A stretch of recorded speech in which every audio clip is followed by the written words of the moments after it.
Assalamualaikum warahmatullahi wabarakatuh. Perkenalkan, nama saya Rahmiyati Subula dengan NIM 31423079. Pada kesempatan kali ini saya akan memaparkan mengenai salah satu provinsi yang kaya akan sejarah, tradisi, dan nilai-nilai budaya, yaitu Provinsi Sumatera Selatan. Video ini saya buat untuk memenuhi tugas mata kuliah pemahaman lintas budaya yang diampu oleh dosen, izin saya sebut nama beliau Dr. Herman Didipu, SPD MPD. Melalui video ini kita akan mengenal lebih dekat ragam kebudayaan yang ada di Sumatera Selatan. Mulai dari kesenian tradisional, pakaian adat, rumah adat, hingga berbagai tradisi unik yang masih dilestarikan hingga kini. Baik, langsung saja kita masuk ke pembahasan mengenai kebudayaan Provinsi Sumatera Selatan. Selamat menyaksikan. Provinsi Sumatera Selatan terletak di bagian selatan Pulau Sumatera, tepat di bawah garis khatulistiwa. Secara geografis, wilayah ini berada di antara 102 sampai 106 derajat bujur timur dan 1 sampai 5 derajat lintang selatan. Secara geografis, Sumatera Selatan juga dikenal dengan sebutan daerah Batanghari 9, merujuk pada keberadaan 9 sungai besar yang mengalir melintasi wilayah ini, yaitu Sungai Musi, Ogan, Komering, Lematang, Kelingi, Rawas, Batanghari, Leko, dan Lalan, beserta cabang-cabangnya. Selain itu, Sumatera Selatan dikenal luas dengan sebutan Bumi Sriwijaya. Julukan ini berasal dari masa kejayaan Kerajaan Sriwijaya, kerajaan maritim terbesar di Nusantara pada abad ke-7 hingga abad ke-12 Masehi. Seperti halnya provinsi-provinsi lain di Indonesia, Provinsi Sumatera Selatan memiliki pembagian wilayah administratif yang tersusun secara berjenjang dan teratur. Secara administratif, Provinsi Sumatera Selatan terdiri atas 11 kabupaten dan 4 kota yang masing-masing memiliki perangkat pemerintahan sendiri. Sumatera Selatan dikenal sebagai salah satu provinsi dengan kekayaan kuliner yang beragam dan syarat makna budaya. Di daerah ini, setiap perayaan memiliki hidangan khas yang menyertainya. Berikut beberapa makanan dan minuman khas dari Sumatera Selatan. Yang pertama yaitu ada kue maksuba. Yang kedua yaitu sambal lingkung. Ketiga, sate pentul. Keempat, mie celor. Kelima, wajik ketan. Keenam, otak-otak. Ketujuh, tekwan. Kedelapan, tempoyak duren. Dan ke-9 yaitu sayur asem. Yang ke-10 empek-empek. Ke-11 yaitu palai udang segar. Yang ke-12 kue 8 jam. 13 kue serikaya. Ke-14 yaitu es kacang merah. Dan yang terakhir yaitu es selendang mayang. Provinsi Sumatera Selatan memiliki kekayaan budaya yang beragam, salah satunya tercermin melalui seni tari tradisionalnya. Berikut beberapa tari tradisional dari Provinsi Sumatera Selatan, antara lain, yang pertama, tari Tanggai. Tari Tanggai merupakan salah satu tarian tradisional yang berasal dari kota Palembang, Provinsi Sumatera Selatan, dan kini telah berkembang ke berbagai daerah di provinsi tersebut. Tari Tanggai dibawakan tanpa menggunakan properti tambahan. Namun, seiring perkembangan zaman, tarian ini dilengkapi dengan properti bernama tepak. Tepak merupakan wadah berbentuk persegi dari kayu. Bagian alasnya lebih lebar daripada bagian atas dan dilengkapi dengan tutup serta hiasan motif ragam di bagian sisinya. Di dalam tepak terdapat perlengkapan sirih yang terbuat dari kuningan seperti tempat sepah, serta isi berupa sirih, gambir, pinang, kapur, dan minyak bibir yang digunakan untuk bersirih atau menginang. Yang kedua, tari Sedulang Setudung. Tari Sedulang Setudung merupakan salah satu tari tradisional khas Kabupaten Banyuasin di Provinsi Sumatera Selatan. Tarian ini biasanya diiringi musik beraliran Melayu dengan lagu daerah berjudul Petuah Munai. Ketiga, tari Sada Sabai. Tari Sada Sabai merupakan tari tradisional yang diwariskan secara turun-temurun dari nenek moyang dan biasanya ditampilkan pada acara pesta pernikahan. Tarian ini dibawakan oleh kedua belah pihak keluarga pengantin, baik dari pihak laki-laki maupun perempuan. sebagai wujud ungkapan kegembiraan, restu, serta simbol penyatuan ikatan keluarga antara kedua mempelai. Yang keempat, tari sambut selampari.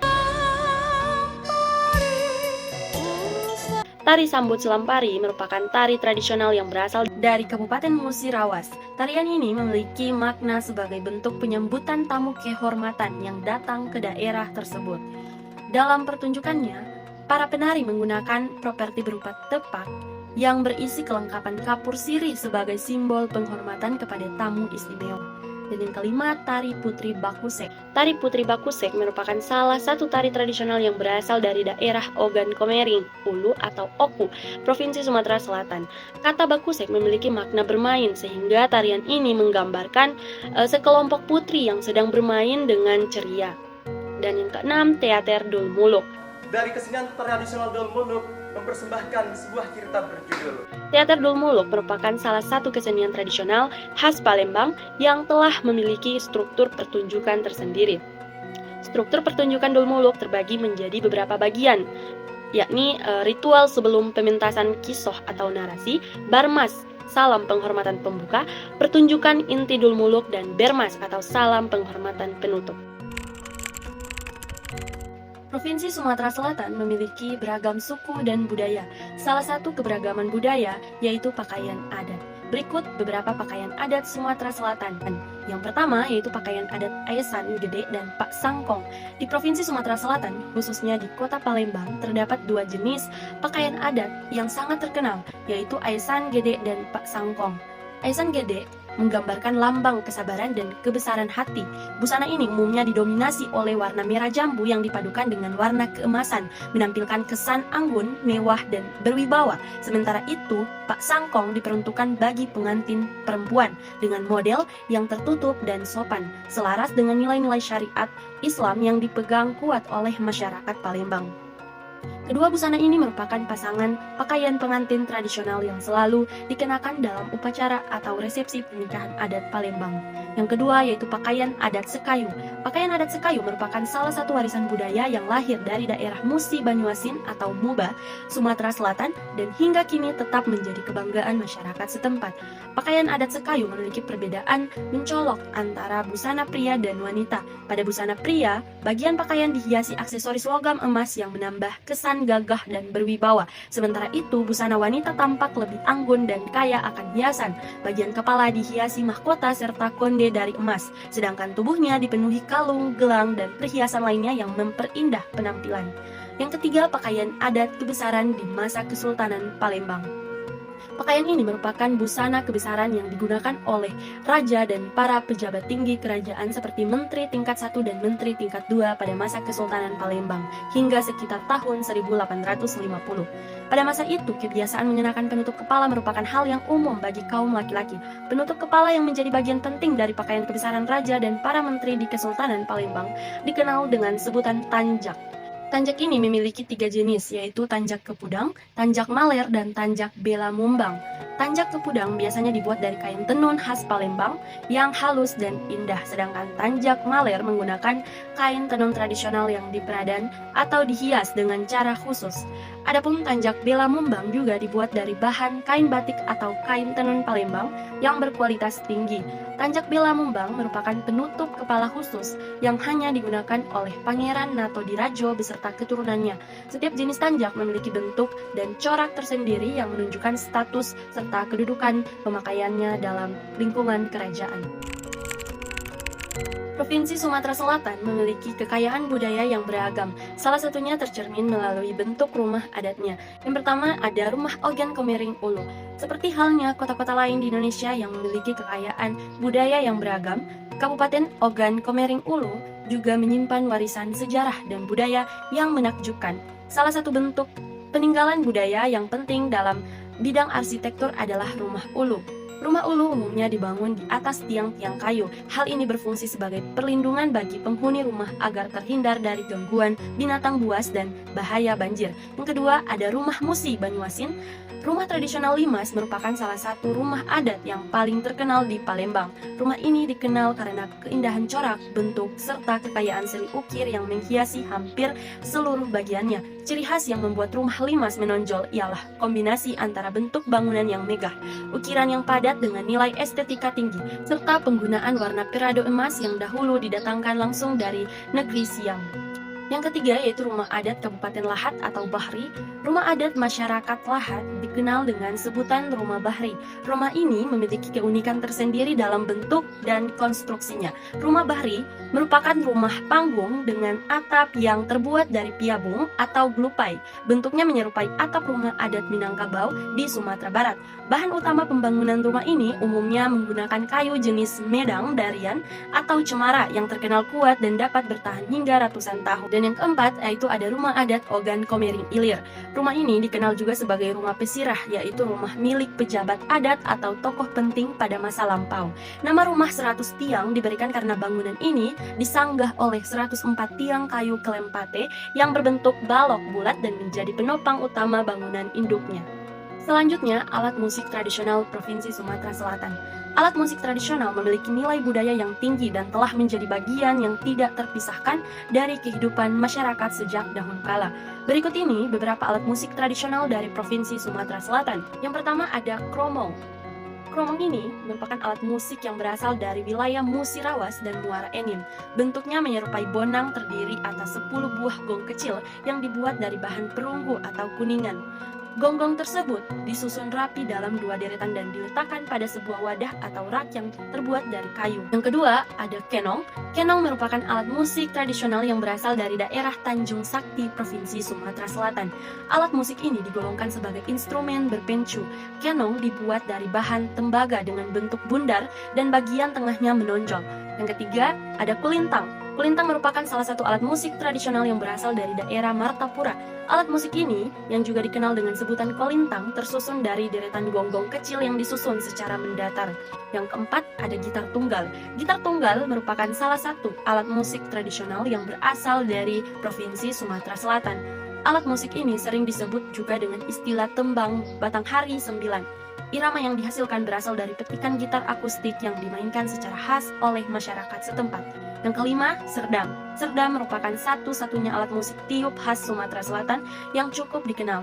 Instrumen ini dibuat dari batang bambu dan memiliki peranan penting dalam kebudayaan musik daerah. Serdam biasa dimainkan sebagai pengiring karya sastra lisan seperti muayak, hahadoh, dan hahiwang, serta kerap digunakan untuk mengiringi berbagai tarian tradisional bersama alat musik daerah lainnya. Yang keenam, genggong. Genggong adalah salah satu alat musik tradisional yang berasal dari daerah Pagar Alam.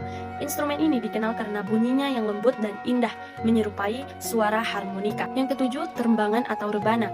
Pengaruh budaya Islam dari Melayu Aceh membawa alat musik rebana ke Sumatera Selatan yang kemudian dikenal masyarakat Palembang dengan nama terbangan. Alat musik ini terdiri atas 4 rebana dan sering dimainkan bersama serunai dalam acara adat seperti syukuran, khitanan, dan pernikahan. Kedelapan, yaitu gambus. Seni musik gambus Melayu merupakan perpaduan budaya Timur Tengah dan Melayu yang telah dikenal Palembang sejak masa lampau. Alat musik ini berbentuk seperti gitar kecil dari kayu dan dimainkan dengan cara dipetik.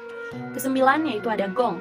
Alat musik tradisional yang berasal dari Palembang, Sumatera Selatan ini dipercaya tidak hanya berfungsi sebagai sarana hiburan, tapi juga sebagai alat komunikasi masyarakat pada masa lampau. Instrumen ini dibuat dari bahan logam kuningan dan dapat dimainkan secara tunggal maupun dipadukan dengan alat musik tradisional lainnya, menghasilkan bunyi yang khas dan bernilai budaya tinggi. Dan yang ke-10 yaitu akordeon. Akordeon ini dikenal sebagai salah satu alat musik yang berkembang di kota Palembang, meskipun sejatinya alat ini merupakan hasil pengaruh budaya luar yang masuk ke Indonesia.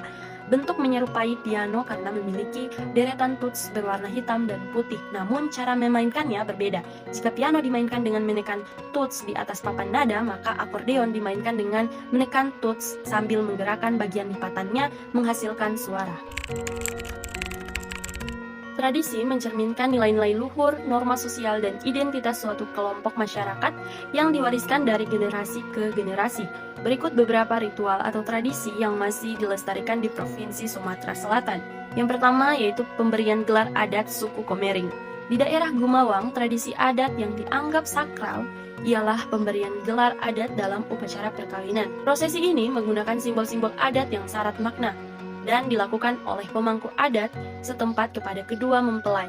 Tradisi pemberian gelar adat ini menjadi ciri khas masyarakat Komering dan bersifat terbatas di luar pengaruh budaya Kesultanan Palembang dan Salam. Ukuran kedewasaan dalam adat Komering ditandai dengan telah berumah tangga. Karena itu, pada saat pernikahan, mempelai pria wajib menerima gelar adat atau jajuluk, sementara mempelai wanita memperoleh gelar nai. Kedua, budaya kandang adat. Kandang adat merupakan salah satu tradisi penting dalam rangkaian prosesi pernikahan adat di Sumatera Selatan, khususnya di kota Palembang. Sebelum pelaksanaan akad nikah, calon pengantin pria akan disambut oleh pihak keluarga calon pengantin wanita melalui beberapa tahapan adat yang syarat makna dan simbolik. Prosesi diawali dengan penyambutan menggunakan pantun nyambut yang dilanjutkan dengan pelilitkan kain songket sebagai pagar simbolik antara kedua pihak. Setelah itu, calon pengantin pria menerima kalungan bunga melati dari ibu calon pengantin wanita sebagai tanda kasih dan penerimaan. Kemudian dilanjutkan dengan sujud hormat kepada kedua orang tua calon mempelai wanita. Sebagai bentuk kasih sayang dan restu, ibu pengantin wanita akan menyuapkan air minum kepada calon pengantin pria. Setelah itu, barulah rombongan dipersilahkan menuju tempat pelaksanaan akad nikah. 3, yaitu tradisi midang. Salah satu tradisi yang masih dikenal hingga kini adalah tradisi midang, yaitu cara penyajian makanan secara tradisional dalam acara pernikahan maupun kenduri atau kedurian. Midang bukan sekedar cara makan bersama, tetapi juga simbol kebersamaan, keakraban, dan gotong royong masyarakat Palembang. Dalam penyajiannya, makanan disajikan dalam wadah berbentuk segi empat yang disebut saperah, dan setiap satu hidangan dinikmati oleh 8 orang. Jumlah 8 dalam satu hidangan memiliki makna filosofis yang dalam.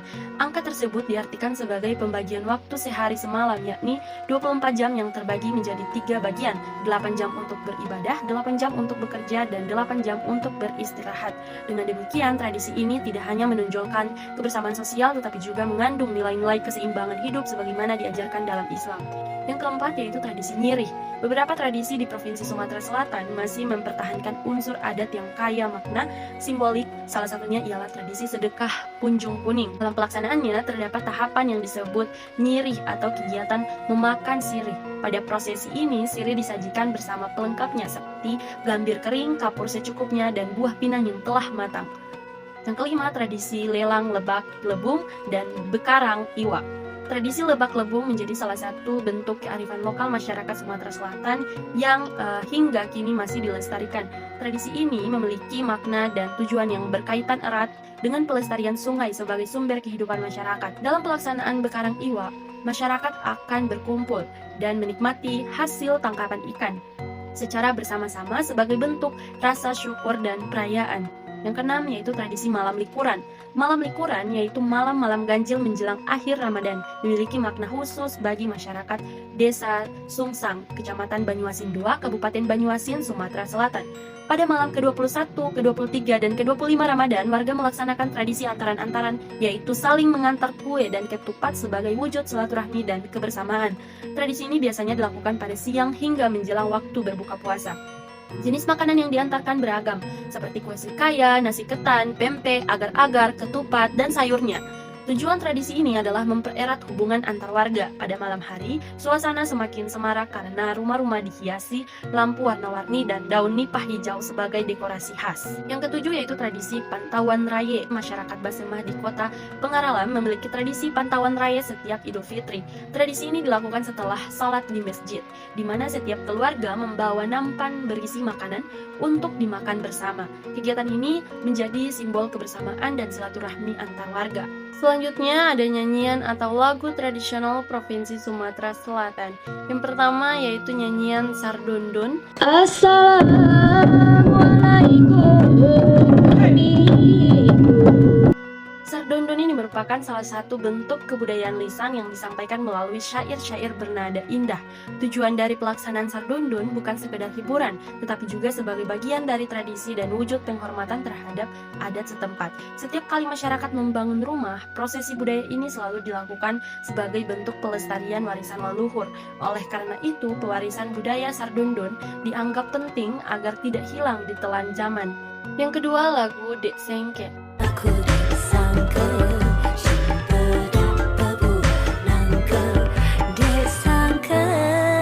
Lirik Lirik lagu Dek Sengke menggambarkan kisah tentang ketidaksesuaian antara harapan dan kenyataan, serta menyoroti sikap ketidakjujuran yang sering terjadi dalam kehidupan. Lagu ini mengandung pesan moral tentang pentingnya kejujuran dalam setiap aspek kehidupan. Yang ketiga, lagu Cuma Ilang. Cuma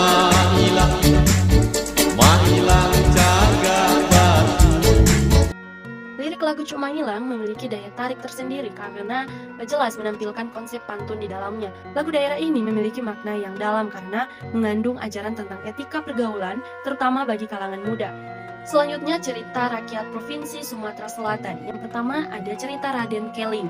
Cerita Raden Keling mengisahkan petualangan 3 bersaudara, yaitu Raden Kuning, Raden Keling, dan Hitam Manis yang berjuang menjaga kehormatan keluarga dalam menghadapi berbagai tantangan.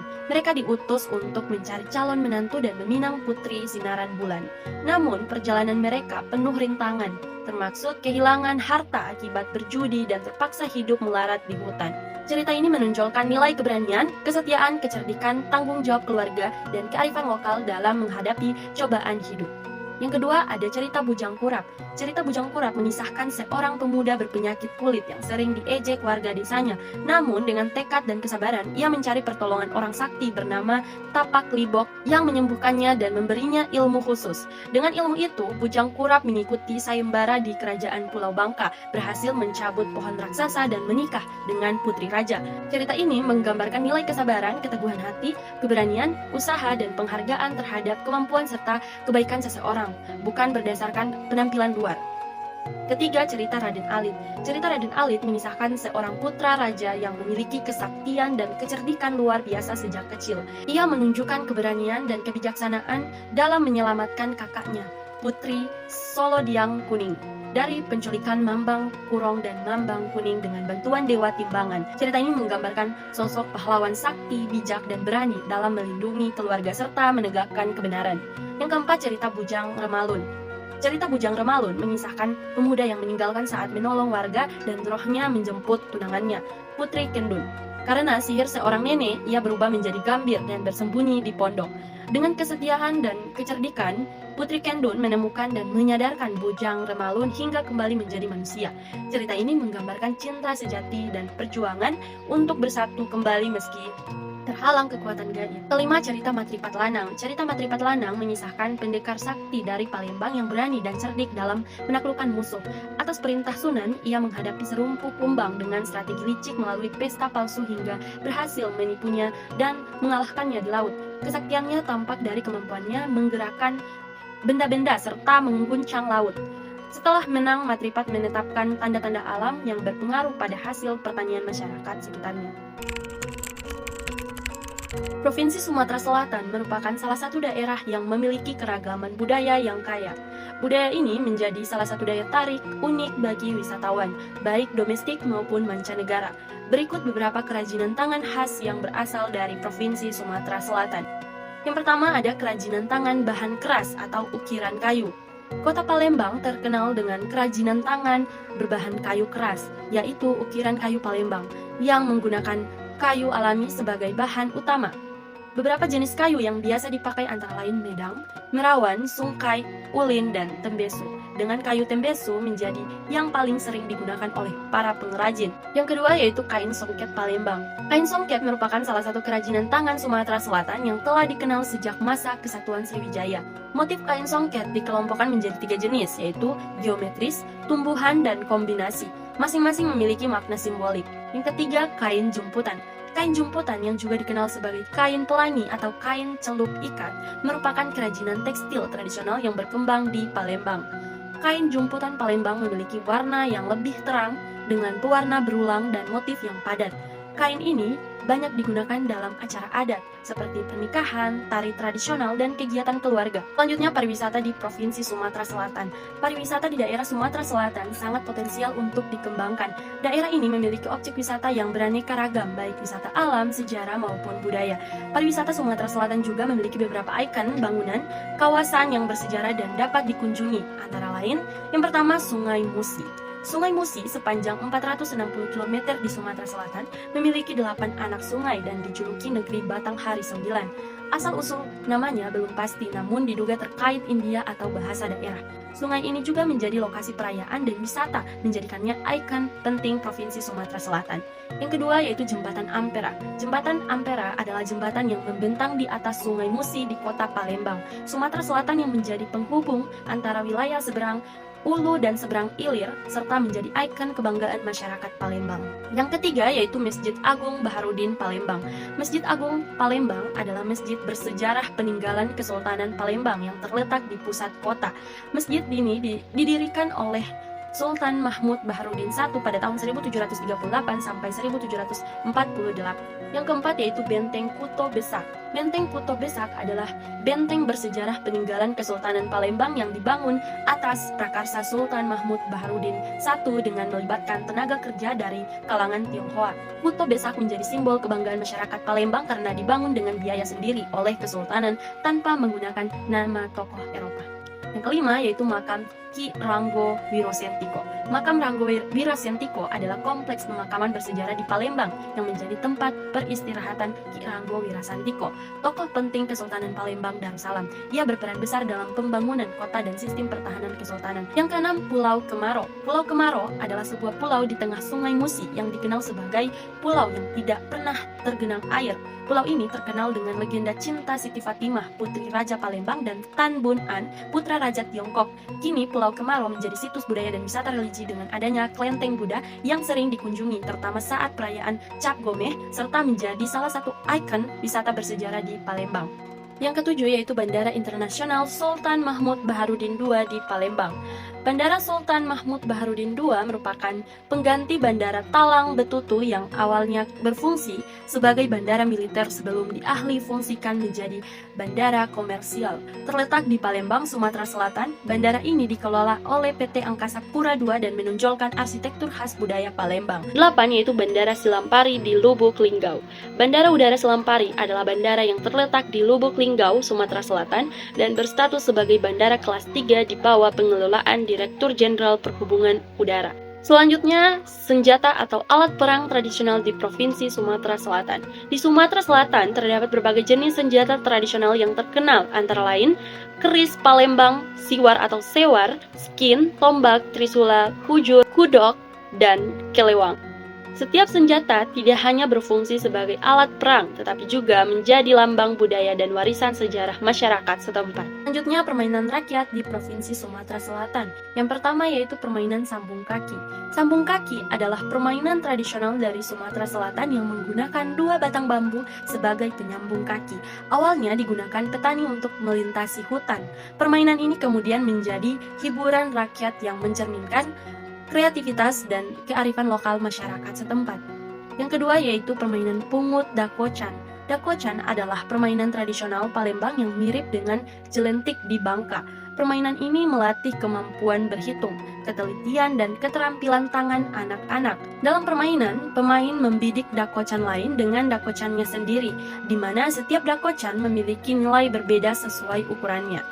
Yang ketiga, permainan cingkeluing. Cingkeluing adalah permainan tradisional bujang dan gadis yang dimainkan dengan cara berpantun atau berejung. Permainan ini melatih kemampuan berbicara, berpikir cepat, dan berpantun. Pemain bergantian melakukan pantun dan peserta yang terkena hitungan atau gemuk harus menjalani hukuman dengan mencari pemain lain yang bersembunyi. Yang keempat yaitu permainan gotri alo gotri. Gotra alo gotri adalah permainan tradisional anak-anak Sumatera Selatan yang dimainkan dengan cara membentuk lingkaran sambil menyanyikan lagu berjudul sama. Setiap pemain memegang dan mengoper batu mengikuti irama lagu. Saat lagu berhenti, pemain yang memegang batu tertentu mendapat hukuman ringan, seperti menyanyi. Yang kelima yaitu permainan bintang beralih. Bintang beralih adalah permainan tradisional anak-anak Sumatera Selatan yang dimainkan di lapangan terbuka setelah sekolah. Permainan ini melatih ketelitian, kecekatan, dan ketajaman mata, sekaligus menjadi sarana hiburan dan pendidikan jasmani. Kemudian terakhir, pengobatan dan kepercayaan di Provinsi Sumatera Selatan. Pengobatan tradisi merupakan salah satu warisan budaya yang telah mengakar kuat dalam kehidupan masyarakat Sumatera Selatan. Pengobatan tersebut terbagi menjadi 3 cara utama, yaitu yang pertama pengobatan dengan cara diminum, pengobatan dengan cara dioles atau ditempel, dan yang ketiga pengobatan dengan cara spiritual atau batin. Yang pertama yaitu teknik pengobatan dengan cara diminum, yaitu ada jeruk nipis. Jeruk nipis digunakan sebagai ramuan herbal untuk mengobati batuk, gangguan pencernaan, menurunkan panas, serta dipercaya dapat membersihkan racun tubuh dan menyegarkan tenggorokan. Kemudian jahe. Jahe digunakan sebagai ramuan herbal untuk mengobati batuk, demam, sakit kepala, nyeri otot, serta meningkatkan daya tahan tubuh. Biasanya diseduh menjadi minuman hangat seperti wedang jahe. Lalu ada daun sirih. Daun sirih dimanfaatkan sebagai obat herbal untuk mengatasi diare, diabetes, penyakit jantung, dan asam urat. Biasanya diminum dari air rebusannya yang sering dicampur madu atau jeruk nipis agar tidak pahit. Selanjutnya kunyit. Kunyit berkhasiat meredakan peradangan, nyeri haid, dan gangguan pencernaan. Biasanya direbus atau dijadikan jamu karena kandungan kurkuminnya yang bermanfaat sebagai antioksidan. Setelah itu daun pepaya. Air rebusan daun pepaya dipercaya mengobati demam berdarah, malaria, dan melancarkan pencernaan. Sering direbus dengan asam jawa atau garam untuk mengurangi rasa pahit. Selanjutnya teknik pengobatan tradisional dengan cara dioles dan ditempel langsung ke bagian tubuh yang sakit. Yang pertama itu ada minyak kelapa. Minyak kelapa digunakan untuk mengurut tubuh, terutama bagi penderita stroke, keseleo, atau otot yang tegang. Selain itu, minyak kelapa juga dioleskan pada luka luar ringan untuk mempercepat penyembuhan. Lalu minyak cingkeh. Minyak ini dikenal ampuh untuk meredakan sakit gigi. Masyarakat Semendo mengoleskan minyak cingkeh langsung pada gigi yang terasa nyeri agar terasa sakitnya berkurang. Lalu parutan jahe. Parutan jahe dipakai sebagai obat gosok alami, biasanya ditempelkan di bagian tubuh yang terasa nyeri seperti otot atau urat yang keseleo. Efek hangat dari jahe dipercaya mampu melancarkan peredaran darah dan meredakan nyeri. Kemudian bawang putih. Bawang putih digunakan untuk mengobati bisul atau infeksi kulit. Cara penggunaannya dengan menumbuk bawang putih lalu menempelkannya pada bagian tubuh yang sakit selama beberapa menit sebelum dibersihkan dengan air hangat. Selanjutnya, teknik pengobatan tradisional dengan cara spiritual atau batin. Selain pengobatan fisik, masyarakat Semendo juga mempercayai adanya pengobatan batin yang berkaitan dengan kekuatan doa dan spiritual. Praktik ini dilakukan oleh tokoh masyarakat yang dianggap memiliki pengetahuan agama yang mendalam. Yang pertama yaitu jeruk nipis yang dibacakan ayat-ayat Al-Quran dan doa-doa. Dalam pengobatan spiritual, jeruk nipis digunakan sebagai media untuk menyerap energi negatif penyakit. Biasanya jeruk tersebut dibacakan ayat-ayat Al-Quran dan doa tertentu oleh tokoh yang dianggap alim, lalu dioleskan pada tubuh orang yang sakit. Kemudian air putih yang dibacakan ayat-ayat Al-Quran dan doa. Air putih yang sudah dibacakan ayat-ayat Al-Quran dan doa dipercaya memiliki kekuatan penyembuhan. Air ini dapat diminum atau diusapkan ke bagian tubuh yang sakit. Tradisi ini dianggap sesuai dengan tuntunan Nabi Muhammad SAW yang juga pernah melakukan hal serupa terhadap sahabat yang sakit. Lalu yang ketiga itu mendatangi dukun dan menyembelih ayam hitam untuk mengetahui suatu penyakit. Beberapa masyarakat di masa lalu pernah menggunakan cara ini untuk mengetahui penyebab penyakit atau sebagai sarana penyembuhan. Namun, praktik tersebut kini sudah ditinggalkan karena dianggap mengarah pada perbuatan syirik dan bertentangan dengan ajaran Islam. Yang terakhir yaitu kepercayaan tradisional dilakukan melalui ritual kedukun, pelepasan najar, dan pemberian sesajian. Yang pertama yaitu dukun dan media keris yang dibacakan doa-doa. Sebagian masyarakat masih menggunakan keris kecil yang dibacakan doa untuk pengobatan tradisional. Namun, praktik ini mulai ditinggalkan seiring meningkatnya kesadaran akan pengobatan modern dan ajaran agama. Selanjutnya yang kedua yaitu pelepasan najar dan sesajian di Prabu Muli Barat. Pengobatan tradisional melalui dukun telah menjadi warisan turun-temurun masyarakat, terutama di Prabu Muli Barat yang masih mempercayai kekuatan batin dukun untuk menyembuhkan penyakit karena dianggap efektif dan telah terbukti sejak dahulu. Yang ketiga yaitu pengobatan tradisional bersifat sesajian dan melepaskan nazarsi penderitaan penyakit. Pengobatan tradisional dengan sesajian dan najar di Sumatera Selatan merupakan warisan leluhur yang masih dijalankan. Praktik ini melibatkan dukun sebagai perantara spiritual untuk menyembuhkan penyakit yang diyakini disebabkan oleh gangguan gaib, disertai ritual, doa, dan pemberian sesajian sebagai bentuk permohonan atau rasa syukur. Demikianlah sekilas perjalanan kita mengenal Provinsi Sumatera Selatan dari sejarah, budaya, kuliner, kesenian, hingga tradisi yang masih lestari hingga kini. Provinsi ini bukan hanya kaya akan warisan budaya, tetapi juga menjadi cermin kekayaan kearifan lokal Indonesia. Semoga video ini dapat menambah wawasan dan menginspirasi kita untuk selalu menghargai dan melestarikan budaya Nusantara. Terima kasih telah menyaksikan dan sampai jumpa di perjalanan budaya berikutnya. Wassalamualaikum warahmatullahi wabarakatuh.